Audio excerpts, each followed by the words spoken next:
Hello students, welcome to Sigma e learning centre. कैसे हो आप सब? I hope you all are doing well.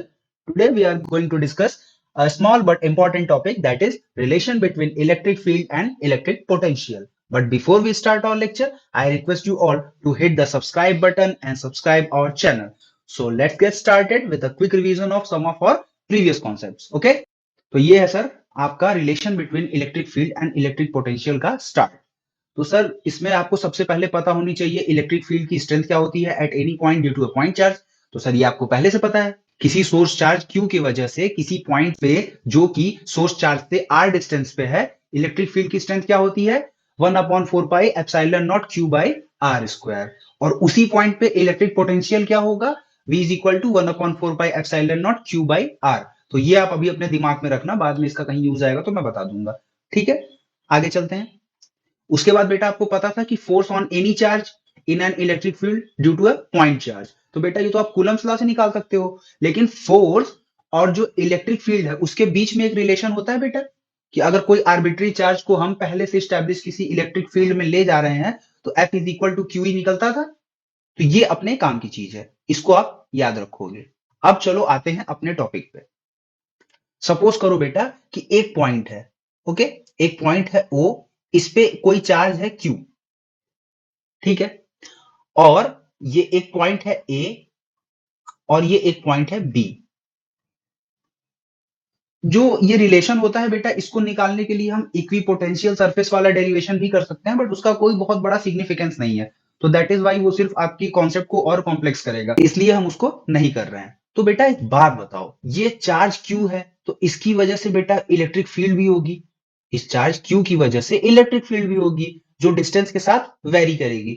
Suppose करो बेटा हम OA की डिस्टेंस मान ले R, ठीक है, यानी कि इन दोनों के बीच का जो डिस्टेंस है वो है R, और A से B के बीच की जो डिस्टेंस है बेटा वो DR है, मतलब बहुत छोटी डिस्टेंस है इन दोनों के बीच में। ओके, यहां तक कोई दिक्कत? अब एक बात बताओ बेटा, आपको पता है कि पोटेंशियल जो होता है वो डिस्टेंस के इनवर्सली प्रोपोर्शनल होता है।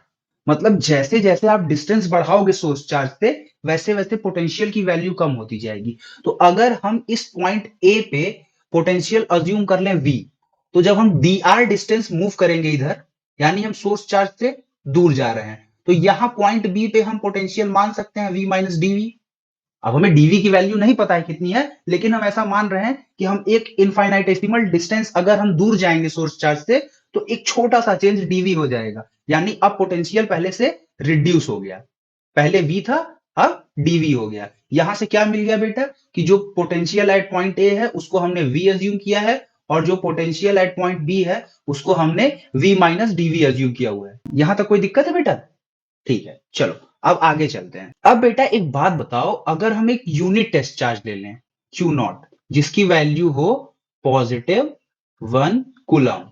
यूनिट टेस्ट चार्ज का मतलब ही होता है बेटा कि वो टेस्ट चार्ज है, तो जनरली उसको पॉजिटिव इन नेचर ही हम कंसीडर करते हैं, और यूनिट है मतलब 1 कूलम का चार्ज है। अब बेटा सपोज करो कि 1 कूलम का चार्ज पॉइंट बी पे रखा हुआ है। 1 कूलम का चार्ज, इसको हम Q0 से डिनोट कर रहे हैं, इसकी वैल्यू 1 कूलम है, ये आप लोग ध्यान रखेंगे, ठीक है, इसको आप ध्यान रखेंगे। अब ये पॉइंट बी पे रखा हुआ है, तो बेटा ये जो पॉइंट है ओ, इस पे एक चार्ज रखा हुआ है पहले से Q, सोर्स चार्ज, जिससे इलेक्ट्रिक फील्ड निकल रही थी, तो उसकी वजह से इस चार्ज के ऊपर फोर्स तो लग रहा होगा ना, फोर्स लग रहा होगा, और फोर्स की डायरेक्शन किधर होगी? अवे होगी, रिपेल कर रहा होगा, क्योंकि इलेक्ट्रिक फील्ड की डायरेक्शन क्या है? यही है बेटा। मतलब पॉजिटिव चार्ज से जो इलेक्ट्रिक फील्ड की डायरेक्शन होती है वो हमेशा रेडियली आउटवर्ड होती है।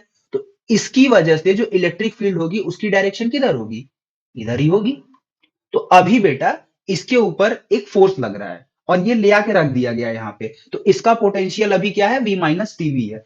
अब हमें क्या करना है बेटा, हम इसको पॉइंट बी से पॉइंट ए पर ले आना चाहते हैं, और पॉइंट बी से पॉइंट ए पर ले आने के लिए हमें वर्क करना पड़ेगा। तो work done in moving the charge Q0 from point B to point A किसके बराबर हो जाएगा बेटा? वर्क की डेफिनेशन आप जानते हो, फोर्स क्या लग रहा है बेटा? F, मतलब इलेक्ट्रोस्टैटिक फोर्स लग रहा है, कूलम लॉ से आप निकाल सकते हो Q और Q0 के बीच का फोर्स। ओके, फोर्स लग रहा है F वेक्टर में, और इसके साथ dr, क्योंकि हम डिस्टेंस कितनी ट्रेवल कर रहे हैं? dr। ओके बेटा, अब एक बात बताओ बेटा, हमने अभी पढ़ा हुआ है कि एफ होता है क्यू ई के बराबर। क्यू ई के बराबर होता है vector F vector E into Q, इसके बराबर होता है। तो बेटा अगर हमने क्यू की वैल्यू रखी है क्यू नॉट, यही टेस्ट चार्ज है, और इसकी वैल्यू हमने 1 कूलम रखी हुई है, तो बेटा क्या ये नहीं बन जाएगा? जब Q की वैल्यू बेटा 1 कूलम है तो obviously F is equal to E, ये निकल के आया इक्वेशन 2। तो बेटा हम क्या कर सकते हैं, हम फोर्स को इलेक्ट्रिक फील्ड से रिप्लेस कर सकते हैं जब चार्ज यूनिट चार्ज है। समझ रहे हो? जो हम चार्ज ले आ रहे हैं टेस्ट चार्ज, उसका मैग्नीट्यूड 1 कूलम है, तो हम उसको वहां पे फोर्स की जगह पे इलेक्ट्रिक फील्ड से रिप्लेस कर सकते हैं। कैसे कर सकते हैं वो आप यहाँ पे देख चुके हो। तो work done in moving the test charge from point B to point A is equal to vector E dot vector D R. अब ये दोनों बेटा वेक्टर है। ओके, आगे देखो बेटा। अब बेटा आपको पता है कि ये दोनों वेक्टर हैं, तो वेक्टर का बेटा क्या होता है, डॉट प्रोडक्ट होता है, magnitude of E into magnitude of D R into cos theta. अब बेटा पिक्चर देखो आप एक बार फिर से। जो इलेक्ट्रिक फील्ड है बेटा उसकी डायरेक्शन किधर है, फ्रॉम ए टू बी, ऐसे ही है इलेक्ट्रिक फील्ड की डायरेक्शन।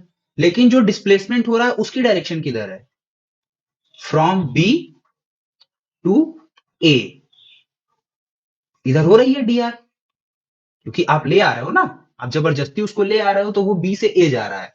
तो मतलब बेटा इन दोनों के बीच का जो एंगल है, और ये पैरेलल तो है ही, तो इनके बीच का एंगल जीरो नहीं हो सकता। अब एक लाइन ऐसे है और एक लाइन ऐसे पैरेलल जा रही है, इनके बीच का एंगल जीरो है। लेकिन अब एक लाइन ऐसे जा रही है और दूसरी लाइन ऐसे जा रही है, तो इनके बीच का थीटा क्या होता है बेटा, 180 डिग्री होता है। तो यहां पे हम डब्ल्यू बी ए की जगह पे क्या पुट कर सकते हैं, ई डी आर कॉस 180 डिग्री, और कॉस 180 डिग्री की वैल्यू बेटा होती है -1। तो यहां से क्या आ गया, ई डी आर। इसको आप कर दो इक्वेशन 3।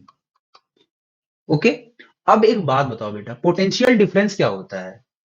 पोटेंशियल डिफरेंस क्या होता है, आपको इसकी डेफिनेशन पता है कि work done per unit charge in moving the charge from a point A to a point B, मतलब किसी पॉइंट से किसी पॉइंट तक ले जाने में पर यूनिट चार्ज जितना वर्क करना पड़ता है, वही उन दोनों पॉइंट के बीच का पोटेंशियल डिफरेंस होता है। तो हमारे पास बेटा दो पॉइंट है, हमारे पास दो पॉइंट है ए और बी। पॉइंट बी से पॉइंट ए तक जाने में जितना वर्क करना पड़ेगा पर यूनिट चार्ज, लेकिन यूनिट चार्ज की वैल्यू आपको फिर पता है बेटा, Q naught is equal to 1 coulomb. तो यहां से क्या निकल के आएगा, V A minus V B is equal to W B A, क्योंकि चार्ज जो है वो यूनिट टेस्ट चार्ज है। अब देखो बेटा दोनों में वर्क डन सेम है, डब्ल्यू बी ए, तो इनकी हम दूसरी साइड इक्वल कर सकते हैं। From equation 1 and equation sorry from equation 3 and from equation 4 we can have E D R is equal to V A minus V B. अब आपको पता है बेटा वी ए पे पोटेंशियल क्या अज्यूम किया गया था, वी, और वी बी पे क्या अज्यूम किया गया था, V minus D we.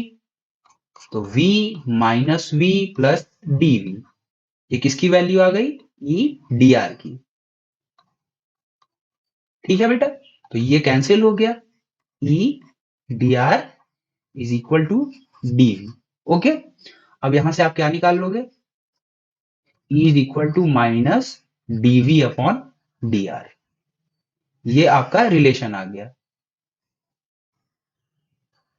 Electric फील्ड और पोटेंशियल डिफरेंस में। ओके, इसको आप इक्वेशन 5 कर दो। यहां तक हो गया आपका काम। अब इसके बाद मैं आपको थोड़ा सा एक्सपैंड करूंगा, आपका टॉपिक यहीं पे खत्म हो गया। अब मैं आपको एक चीज दिखाना चाहता हूं। देखो बेटा, ये जो आर होता है बेटा, ये पोजीशन वेक्टर होता है किसी दूसरे पॉइंट के रिस्पेक्ट में, तो इसकी वैल्यू क्या होती है, एक्स आई कैप प्लस वाई जे कैप प्लस जेड के कैप, ये होती है बेटा। तो बेटा अगर डी आर करोगे तब क्या आएगा, ये आएगा डी एक्स आई कैप प्लस डी वाई जे कैप प्लस डी जेड के कैप। अच्छा, इलेक्ट्रिक फील्ड अगर 3D स्पेस में होगी तो इसके भी तीन कंपोनेंट होंगे, ई एक्स आई कैप प्लस ई वाई जे कैप प्लस ई जेड के कैप। हर एक्सिस के अलॉन्ग होगा ना बेटा, जब 3D में तो आपको नहीं पता, तो हर एक्सिस के अलॉन्ग ये कंपोनेंट होगा। और सिमिलरली आपका v क्या होगा, v भी होगा vx i cap plus vy j cap plus vz k cap. तो अगर आपसे किसी पर्टिकुलर एक्सिस के अलोंग पूछ दे, मान लो सिर्फ एक्स एक्सिस के अलोंग पूछ दिया, तब बेटा आपका y और z क्या होगा, वो कांस्टेंट की तरह ट्रीट होगा। तब आपका इक्वेशन क्या बन जाएगा, माइनस डेल वी। ये पार्शियल, ये डेल्टा जो होता है ये पार्शियल डिफरेंशिएशन का सिंबल है। ये बताता है कि इस कोऑर्डिनेट के अलावा बाकी दोनों कोऑर्डिनेट को हमने कांस्टेंट माना हुआ है। और सिमिलरली ये EX हो जाएगा। EY क्या आ जाएगा, EY आ जाएगा minus del V upon del Y. ठीक है। अब आप कहोगे सर यहाँ आपने x और यहाँ आपने y और यहाँ x क्यों नहीं लिखा, क्योंकि बेटा वो ऑटोमेटिक है, x कंपोनेंट डिफरेंशिएट हो जाएगा, बाकी दोनों जीरो हो जाएगा, तो लिखने की जरूरत नहीं है। और EZ क्या हो जाएगा बेटा, minus del V upon del Z. तो ये आपका पार्शियल डिफरेंशियल फॉर्म में आ गया, अगर आपको किसी एक एक्सिस के अलोंग पूछा जाए तब। ठीक है। अब बेटा एक बात बताओ, जैसे आपको एक क्वेश्चन दे दिया, अगर आपको एक क्वेश्चन ऐसे ही दे दिया कि भैया हमने आपको एक पोटेंशियल दे दिया है किसी पॉइंट पे, और पोटेंशियल की वैल्यू है 3x स्क्वायर, समझ लो हमने ये दे दिया है 3x स्क्वायर पोटेंशियल की वैल्यू है किसी पॉइंट पे। तो बेटा एक पॉइंट आपको दे देगा, कहे भैया इलेक्ट्रिक फील्ड की इंटेंसिटी बता दो आप 5 to 7 पे क्या होगी, मतलब इस कोऑर्डिनेट पे क्या होगी। मतलब एक ऐसा पॉइंट है बेटा, अगर आप इसको y मानो, इसको z मानो, इसको x मानो, तो आप एक ऐसा पॉइंट अज्यूम कर रहे हो बेटा जो कि x से ये 5 है, ठीक है, y से ये 2 है, और आपका z से ये क्या है बेटा, z से ये 7 है। ठीक, तब आपको बताना है। अब बेटा आपको सीधा सीधा दिख रहा है कि इसमें सिर्फ पोटेंशियल का x कंपोनेंट दिया है, तो हम क्या करेंगे बेटा, हमको पता है we know that E is equal to minus del V by del X. तो ठीक है सर, हम यहां पे रख दे रहे हैं value minus del by del X 3x square. जब डिफ्रेंशिएशन करोगे तो बेटा क्या हो जाएगा, यहां से मिल जाएगा 3 इंटू 2x, यहां से मिल गया माइनस 6x ई की वैल्यू। ठीक है बेटा। अब एक बात बताओ बेटा, लेकिन आपके पास ये तो ई की वैल्यू हो गई, लेकिन आपके पास ई किस पॉइंट पे आपको निकालना है, 5 to 7, यानी x कोऑर्डिनेट की वैल्यू 5 रखनी है, y कोऑर्डिनेट की वैल्यू 2 रखनी है, z कोऑर्डिनेट की वैल्यू क्या रखनी है, 7। तो बेटा आपके पास सिर्फ x कोऑर्डिनेट है, तो e 5 to 7 की वैल्यू हो जाएगी माइनस 6 इंटू 5, क्योंकि x की वैल्यू क्या है बेटा 5 है, तो यहां से आ जाएगा माइनस 30 वोल्ट पर मीटर। इलेक्ट्रिक फील्ड की स्ट्रेंथ की एक और यूनिट होती है वोल्ट पर मीटर। ठीक है, तो माइनस 30 वोल्ट पर मीटर, किस पॉइंट पे, इस पॉइंट पे। तो इसी तरीके से आप इस पे सवाल करेंगे, और अगले लेक्चर में हम इसके आगे बात करेंगे। तो वीडियो पसंद आ रहा है तो वीडियो को एकदम शेयर करते जाइए अपने क्लास में, अपने स्कूल में, अपने कोचिंग में, अपने दोस्तों के साथ, और बने रहिए सिग्मा ई लर्निंग सेंटर के साथ, क्योंकि हम करवाएंगे आपको बोर्ड एग्जाम की पूरी तैयारी।